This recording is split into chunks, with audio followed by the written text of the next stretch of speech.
I tried the Gerber dime for a week. Here's what I think about it, what rating I give it, and if I recommend purchasing it. So I received a $25 gift card from Academy, which is always something nice to receive, but I wanted to make sure I stayed within the budget of the $25 gift card. Now that's a challenge, especially if you want to get something that's good quality for that price. So after long debating whether to get a Victorinox Classic Swiss Army multi-tool for $21.99 or a Gerber dime for $22.99, I decided to go with the Gerber dime to see just how good it is and how it stacks up against tools like the Micro. So the dime comes with 12 tools, which we'll look at in a moment. It also has a limited lifetime warranty. By the way, if anybody has used Gerber's lifetime warranty, let me know in the comment section how that worked out for you. Was it easy or did they give you a hard time? Let me know in the comment section. Now this was designed and engineered in Oregon, so shout out to Oregon, but made in China. It's a lightweight multi-tool which weighs about 2.2 ounces. Its dimensions are length 2 3/4 of an inch, width 7/8 of an inch, height 1/2 inch. Compared to the Micro, this is almost the same length, but when it comes to the width, you can tell that the dime is chunkier. One thing I did like about the dime though, even though this is a butterfly open multi-tool, is that you don't have to open it up to get to the tools. With the exception of the pliers and wire cutters, of course, the rest of the tools are found on the exterior. Unlike the Micro, which you must open it in order to access the tools. So I will say that this is one feature from the dime that I really enjoy. Good job on that, Gerber. The 12 tools included are the following. Number 1, the scissors. Now the scissors are easy access because, as mentioned, you don't have to open the tool. So that's one step less you need to take in order to access the scissors. But I was not impressed with them. They work fine for cutting like a piece of paper, but if you're trying to cut something thick, like in the case of a cord, it had a little bit of a hard time. It'll cut through it, but it's not as easy as it is with a Victorinox or a Leatherman, but it still does a good job on cutting paper or anything that is not too thick. Number 2, retail package opener. Now the retail package opener is a good addition because I'm sure every once in a while you may receive a package to open. You can use a knife, but sometimes you risk the knife going in too deep and maybe damaging what's inside. That's right, this right here is a small blade that is easier to control, and since it's much smaller than the blade, the risk of it going too deep into the package decreases. I've tried it out already, and I will say I prefer using this tool over the knife to open boxes. Number 3, the fine edge blade. Now, the fine edge blade, as we all know, comes in handy for many things. This measures 1 3/8 of an inch. I've read some reviews that say that the blade doesn't hold its sharpness too well, that you need to be sharpening it often. But then again, what do you expect for less than $25? It works great if you're trying to cut something like an apple or something that doesn't put too much stress on the knife. But if you're trying to cut something too thick that leads to too much stress on the blade, then chances are it's going to go dull quite often and you'll have to be sharpening it frequently. Number 4, the bottle opener. You don't have to open the tool to get to the bottle opener because this is located on one of the ends of the dime. At first I thought it looked a little weird having the opener completely exposed, but you get used to it. Also, if you're someone who constantly uses the opener, then maybe this is a good thing because you have it available without the need of opening the tool. Number 5, the tweezers. Now the tweezers are located right next to the bottle opener. It took me a few seconds to find it because it's all black, just like the rest of the tool. You can hardly see it at first. Quite stealthy. They work just fine, but the quality is not the best. I can feel they're a little flimsy. They also bend easily. Clearly, the tweezers on the dime are not the strongest. They don't have the best grip, but they still work fine for some things, especially if you're trying to grab something small. Number 6, the wire cutters. Now the wire cutters work okay, but I noticed that when I'm cutting the wires, they slightly get pushed out.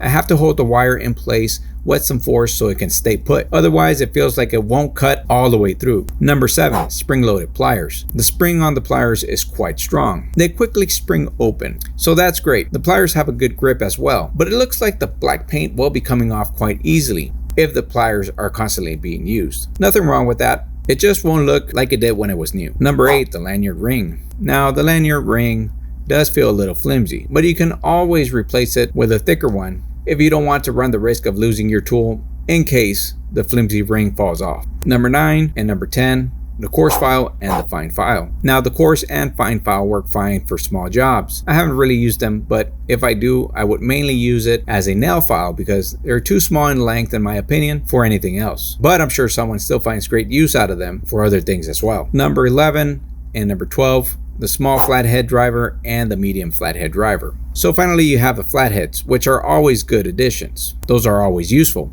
I like the size of the medium flathead because that one can be used for outlet or switch covers. that may need a quick tightening, or other medium-sized screws around the house that may need some quick tightening as well, like kitchen cabinet screws. So this can definitely come in handy for small jobs. Now here are some pros and cons of the dime, and we'll start with the pros. So number one, easy deployment of the tools. That is a great feature as mentioned. I really enjoy the fact that most of the tools are located in the exterior, which makes deployment of them much easier. Unlike the micro, which you have to open to access the knife and the other tools inside. Number two, affordable price. At just $22.99, this is a good buy to start off with your first mini multi-tool. Now let's take a look at the cons. Number one, the tool quality may not be suitable for certain situations. For example, I don't think I would trust it in extreme scenarios like camping or hiking, where you may need to cut branches with this tool. I don't think it's fit for extreme grinding conditions like cutting thick items with the scissors or the blade, or trying to tighten or loosen heavy-duty bolts with the pliers, or cutting thick wires with the wire cutters. I feel the quality is just not there for extreme scenarios. Number two, the black paint will chip off. It looks nice at first, but I can already see some areas where the paint is falling, and that's just in 1 week. Imagine how it'll look in 3 to 6 months after rattling around with the keys. And number three, it may be slightly bulkier compared to other mini multi-tools. Some may not even find this to be a problem, but for those that have tried other small mini multi-tools, they can notice the difference. But again, this may not even be a con at all. While it doesn't compare with the quality of a Victorinox or Leatherman, I give the Gerber dime 3.5 stars out of 5. Is it worth the purchase? The answer is yes. It is a good purchase. It's an affordable option.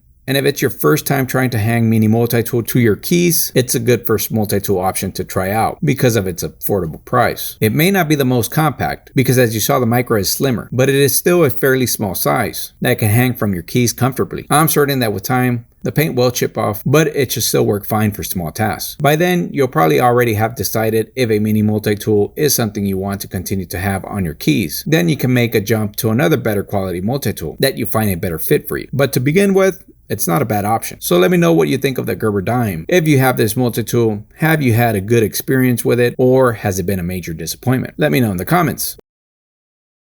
Now, after 1 year of owning the Gerber dime, I found that it has its pros and cons just like any other tool. And if you were thinking about getting this multi-tool, well then I hope this video may be of some use to you to help you decide whether it's worth getting or not. Now, the Gerber dime does come with 12 tools, and they have all been useful in my opinion. It is a well-built multi-tool with many uses. Now let's first begin with all the pros of each tool. And by the way, I do have more pros than cons for the Gerber dime. So after 1 year of usage, here are all the pros and how it's held up. The spring-loaded needle nose pliers held up better than expected. The spring action works just as good as it did the first time I used it. I'm surprised that they function just as well as they did brand new. Now I will say that these are not meant for heavy duty work. These aren't made to try and break free some rusty bolts or anything of that sort. Some of the main uses I gave the pliers was to lift, for example, hot objects like a grill, which I was trying to move, by grabbing it by the handle with the pliers to avoid getting burned. Or another example was grabbing something that was dirty because I didn't want to get my hands dirty. Now I also used the pliers to grab some small screws because sometimes they're just too small for my fat fingers. So the pliers definitely come in handy for small jobs like that. Now the same goes with the wire cutters. Now they work fine for certain things. Cutting wires, they do struggle a little bit, but they still get the job done. Now I didn't use them that often to cut wires, but they do sometimes come in handy. For example, if you're trying to cut small twigs, small branches off of your trees or something like that. You know, sometimes it helps with that. Now I tried cutting some zip ties with it. They were just not that good for zip ties. But they do work okay for some wires, certain wires, and obviously for small twigs. So they are useful for more than just one thing. Now you can't really see much wear and tear out of them, but that's because, like I said, I mainly use them for minor things, not anything heavy duty. Because obviously if you try to go for heavy jobs, then you may break them. Now the blade was mainly used for opening packages, cutting zip ties as well, it does a good job for that, and many other small tasks. Now I'll be honest, I haven't sharpened this since I purchased it 1 year ago. It has gone slightly dull, but it still works fine, especially to open small packages. There isn't much wear and tear on the blade either, so it's been holding up just fine. Now this next tool is one of my favorite ones actually, and that is the retail package opener, which has been very useful. Obviously the name says what is its intended purpose, to open packages, right? The blade has held up well and works perfectly fine to open packages. And the best part about it is that it limits how deep the blade goes. Unlike the knife or the blade, whatever you want to call it, or you can potentially go in too deep and damage the goods inside the package. Obviously, the package opener has a limit since it's a small blade, so I do recommend using the retail package opener over the blade for opening packages. It's just slightly safer. Now, it's held up pretty good as well. I haven't sharpened it either since I bought it. But then again, I mean, how much damage can you actually do to it opening retail packages, right? So yes, it's worked perfectly fine up to this date. Next up, we got the scissors. Now, the scissors have probably been the tool that I've used the most on the dime, mainly to cut small pieces of paper, even to cut through some zip ties, and to open some packages. So many uses for the scissors. And to be honest, they're holding up pretty good. I really do enjoy using these scissors a lot, especially when I go outside to cut up some rags out of old t-shirts, because I normally use old rags to put on some armor on my tires or to put armor on my dashboard. But the rags are made out of old t-shirts. Rags are always useful, and being able to cut them on the spot with this multi-tool makes me save time from having to go look for some scissors. So it's super convenient to carry with me at all times. Now, the small and medium flathead screwdrivers both also get you out of a bind. I've used these multiple times. The small flathead even removes small Phillips head screws. So I've used it many times to replace batteries for my kids' remote controls and even to tighten some wall outlet plates. So when you don't want to head over to your toolbox, these flatheads can come in handy for small jobs. Now, the bottle opener has also been extremely useful. The best part of it has been its easy accessibility, since this is obviously located in the exterior of the tool. And it works for those Coke bottles and carbonated water bottles just fine. I thought it would have maybe have broken off because it looks kind of flimsy, but no, it works perfectly fine and it's held up. Now, you also get a coarse file and fine file, which work fine as well. I mean, the only problem with it is that they're kind of small, so it's hard to find good use for it, for something that small. But I'll be honest, I mainly use it just to file my nails, and it works just fine. So no complaints about them at all. Now, you also get a lanyard ring. Now, I do have the dime hanging from my keys, and it hasn't fallen. The lanyard ring is strong enough that it hasn't bent or broken either, so it's been hanging on just fine. You could always switch it out and put another lanyard ring to it. But so far, the original has been holding up. And finally, you have the tweezers, which have also held up just fine. They come in handy for small strands of string or for your eyebrows. They work great and they get the job done. No complaints about the tweezers either. So overall, the pros have been far more in my opinion. Now let's look at some of the cons, because there are just a few. The first con would be the most noticeable, and that is that the black paint has worn off. All the edges that come in contact with your keys or jeans or anything else that rubs the edges of the dime does cause the paint to fall off. But it doesn't affect its performance. It's mainly just an aesthetic thing. Second con would be that even though it's performed just as good as it has when it was new, it is also true that it hasn't broken loose a little either. And what I mean by that is that it's still kind of hard, stiff to pull out some of the tools, like the knife or the flatheads. You still need to put plenty of force to be able to swing open some of the tools. I would have thought that by now it would have loosened up just a little, but it's not the case. I may try loosening the screws a little, or maybe lubricating it again to see if that helps too. But then again, this may not even be a con for some of you. And those are the only cons I have for this multi-tool. It's worked perfectly fine for its intended purpose. I've enjoyed using it. It's gotten me out of a bind many times. It's conveniently located on my keys where I can easily access these useful tools. I personally give this 4.5 stars out of 5. So overall, the pros have been overwhelmingly